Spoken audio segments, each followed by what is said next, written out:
Klein Tools has come out with their MODbox series of tool pouches and boxes and things, but this might be the coolest one yet. This is Utility Cart Tool Apron 54813MB. You can see here that it has the MODbox attachments for the rail. So I've got a MODbox rail here, and these are my favorite things to screw to the wall. I've got other videos on that, but you can hang all kinds of things with these MODboxes. Just like this, you're not limited to using the toolboxes themselves. You can put these on your wall, screw them in, and just hang whatever you want. They've got some of the best options for hanging tools. This one is no exception. So we're going to get to this part in a second.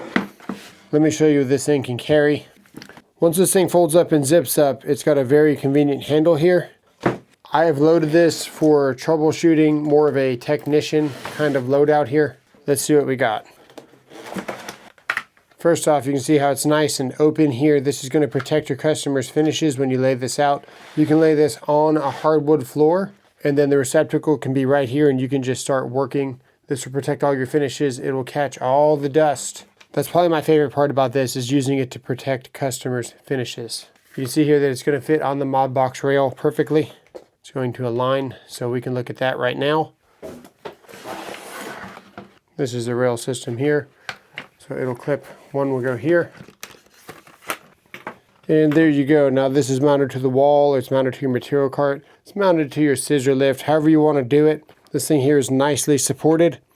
My idea was for a scissor lift. This thing is pretty awesome for a scissor lift. It's also got these pull out pockets, which is probably my favorite thing ever with this design. Watch this, they just kind of snap shut.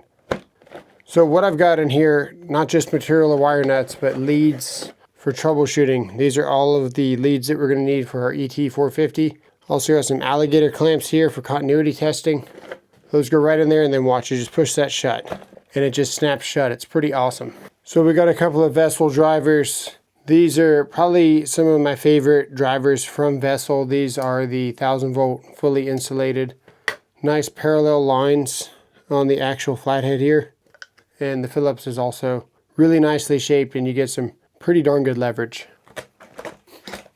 So let's give you an idea of what you can fit here. This is how big all these slots are. This is probably the biggest that we're going to see here. We still have room to even put our finger in behind there. So if you want to know what these pockets are, that will give you an idea. We got the Ultimate Defender here. It is an expensive screwdriver, but it is very nice. Compared to the Weehaw, this is really important. When we have a bit on the Weehaw and we are holding this here, almost more in compression style, because we're holding here, this is able to spin in my hand because this freely moves. And then this up here, this also freely moves. We get a nice kind of spin to this thing, but what actually happens is when we're holding this in our hand and we compress together to keep the tool in our hands, we wind up actually unlocking the bit. And that's a huge flaw from Weehaw, and it's kind of unforgivable. I use this screwdriver more for holding my bits, being larger so I don't lose it, and almost more of a placeholder for my other screwdrivers here I'm going to show you in a second. This is the Ultimate Defender here. This slides out. This also spins freely. This spins freely, but you're going to see when we're in compression holding this, the bit unlock is actually on the push forward and the lock is the pull towards. So this is the superior driver. When it's not on sale, this is like $70 to $80. This is about $100 for the kit, so they're both fairly pricey. This is the better one to get. Very nice bit storage there from both. Now we got the Weehaw Allen wrench here. This is actually pretty special because this is for the torque screwdriver. So we can pull this out, adjust the torque here. You can see where those numbers are moving right there. That's going to set the torque for all of our terminals and things like that. And then this accepts the bits. Unfortunately, when you pull this back, it does unlock the bit. So just like I showed you before, but we're not going to be doing very much like this for torquing. We're going to be using one hand, so it's not really a factor. But when you have kind of a control setup here and you're able to spin this in your hand and you're holding both, something to be aware of is that you're definitely going to be accidentally releasing the bits. I know I do all the time. Drives me crazy. We got one of the best screwdrivers for PLCs in my opinion here. This is the 0.6 times 3.5 times 100 320N here. And it is a very nice control screwdriver there. 1000-volt rated. Highly recommend this one. I really kind of highly recommend everything in this setup here. It's all very nice. I'll have links down below if you guys are interested. The electrician in me forgets that I put things in my hand, so like I can keep things here and I can fully manipulate just because I get so used to having things right here. It's kind of funny, sometimes I'll be doing videos and I forget I'm even holding something in the other hand because I'm so used to just working and dealing with having to hold things while I'm manipulating whatever I'm trying to do. Very nice shapes here on these Wehas here. This is the, what we would call like a C1 or C2 driver from Klein, but they call this the SL/PH2. Basically a square and a flat head built in one there. Really nice for breakers and terminals. And then right here we have another one of these little pop-out pouches. I really like this design. So in here we've got the receptacle plug for our circuit tracer, also a GFCI tester, and then I've got leads for my toner and tracer, things like that. Just extra lead storage. You could put Wagos and wire nuts in there and it would work great. We've got our ET450 here. This is probably one of the better circuit tracers for your money. This thing used to be like 240 bucks. It's quickly increasing to 300s very quickly. So just follow the Amazon trackers. I know Camel is one of them. 3 camels and you put in the URL or whatever it is and it'll let you know what the pricing is usually and what it is now. And you can make a good purchase. But this thing just seems like the price is getting more and more. This is the receiver for it, and I've got a bunch of videos on this, on how to use it, how it works, and also it's got the built-in flashlight. Very good tracer here. Now this is the toner. This is the best one that Klein offers, and it is very good. It also has the ranging so you can see exactly what the level of sensitivity that you're dealing with there. I like how the leads unplug and plug back in, so the leads are never fixed to this, and it's a lot easier to store, and you don't have to worry about the leads being in the way or getting damaged. Definitely more pricey than the other toners. Well worth it if you're a pro. If you're not a professional, I would just get the 123 unit and the 500 series. It's like $70 to $80.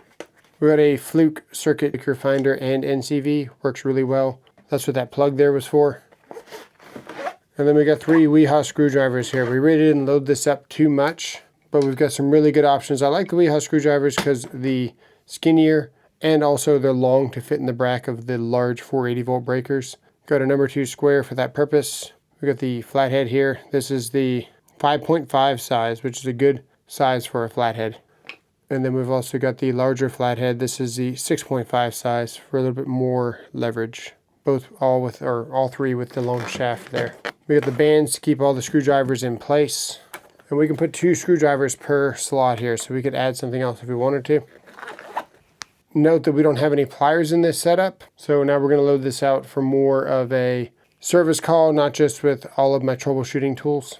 I could very easily have 2 of these, one with all these tools and one with all of my other tools, but for now we're just going to load this out how I would if I was going to go on a service call.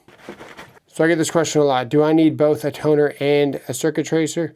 The toner is only going to work for unenergized circuits, and you're going to get way more precision when trying to trace something. So if you're an absolute pro and you're really good at troubleshooting, or you really need to do some advanced troubleshooting, this comes in very handy. Also, what's cool about this, you can almost kind of treat this as if power is on, because once you apply your tone signal to the wires you're working on, this is going to emit a tone the whole time. And anytime you make a change, you can see the difference happening real time without having to go back to the breaker and then check and see if there was a difference made. You know instantly that you made a difference, and that's going to help you solve your problem that much faster. But for a service call, we don't need this yet. This can stay in a different bag until we really need to figure out what's going on. This is going to get us close enough to figure out what circuit we're dealing with and go from there. If you're there to add a receptacle or something for your service call, you will need to know where the breaker is. So we're going to leave it in here.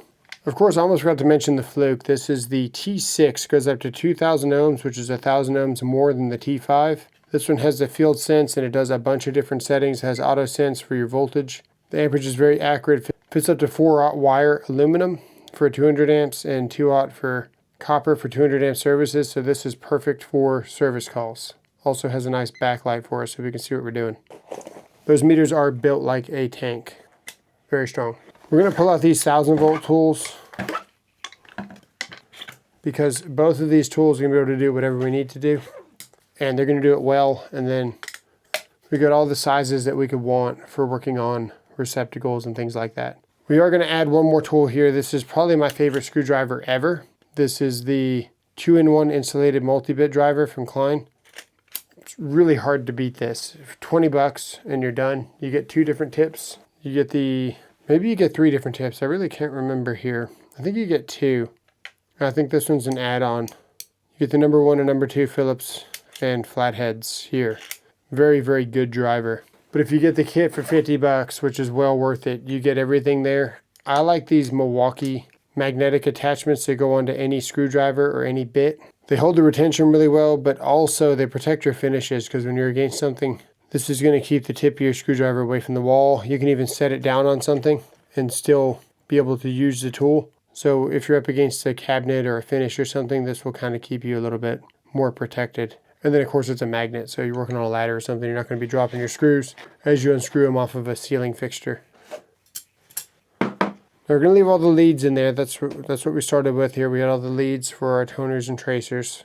And now you can appreciate just how big these slots are. So the screwdriver is going to go in there. We need a full-size pair of Kleins, because working on existing wire, we need the best chance to make a solid connection. And look at that, they fit the Kleins really nicely to where the ears actually go all the way around. That's going to give us some really nice solid retention there. We're going to need the diagonals. Don't waste your time trying to unscrew the screw off of the receptacle. I know the wire's already short, but you don't really want to reuse that copper anyway. Just cut them off, get the whole receptacle out of the wall. Start working on whatever you got to do, and then put a new receptacle in with new copper. Extend it with Wagos if you got to, but I'm really trying not to reuse the copper on existing installations. Put the diagonals here. I'm going to be relocating this up here somewhere. I'll move it over there for now. I've gotten to where I really like this ball grip screwdriver. It's reversible, it's hard to beat, and actually, when I say hard to beat, it's actually enjoyable to beat, because it's also a good beating screwdriver. The tips hold up good enough to where you can bash on them. Haven't had any issues. And yeah, still a solid driver. Let's put it all the way right there. Now we're going to need a pair of needle nose, and we're going to need a pair of strippers. I'm not a huge fan of Milwaukee. A lot of you guys do like the Milwaukees. I'm going to give credit where it's due here. These are actually fantastic, and they act like needle nose. Very good. Now we're going to add this to the mix. It's hard to deny how useful this is. If the wire's sticking straight out of the wall, you're straight on, and you're stripping the wire off. You're not trying to yuck the strippers or anything. This just pops the insulation off. They work 95% of the time, which is good enough for me. They work really good. I'm going to try and see if they'll fit in here. I have a feeling they'll ride right there. Different phases of tape: black, red, blue, brown, orange, and yellow. Black, red, blue is for low voltage, A, B, and C, and then brown, orange, yellow is for high voltage, A, B, and C in that order. Gray is for the neutral when you're dealing with high voltage. We got room for a pencil. We can kind of put that just about anywhere. Numbers book can go behind here, which identifies some stuff. Keep track of what you've been looking for and what you've made connections to. You don't want to reconnect something and possibly mess it all up until you get to the end, so you might just want to identify some wires as you're going. And then we got this pair of Cobra ESs. They kind of do everything. They are kind of your needle nose as well. For me, at least they are. They've been really good, and they're built like a tank, man. You can't destroy these things. They're very, very good. Let's just hang them right there. I do want to try something, because I don't necessarily need these drivers when I've got the Klein here. I also like that too. We got the Volt Claw. It's got to go somewhere. We got one more slot up here. Okay, so the Volt Claw does not fit there, but it will easily fit down here. Share a pouch, clip this somewhere. Or if we don't want to clip it somewhere, maybe it'll fit down here. That could probably take some training. A lot of these pockets, you'll find that you just train them how you want them to go, and eventually they'll just kind of comply without really forcing it too bad. I'm going to put a tape measure at the top right of this just because it'll fit, but I don't know if I'm actually going to leave one there. I just want to see what it looks like when it folds up for you guys. But keep in mind, you could put your impact driver there, things like that too. Hanging it on there, you're on a scissor lift or something. Let's see how this thing holds up. There it is right there. It wants to fold this way, but it actually needs to fold this way. We've got to unlatch it from the MODbox rail. And the release is on the inside. I like that.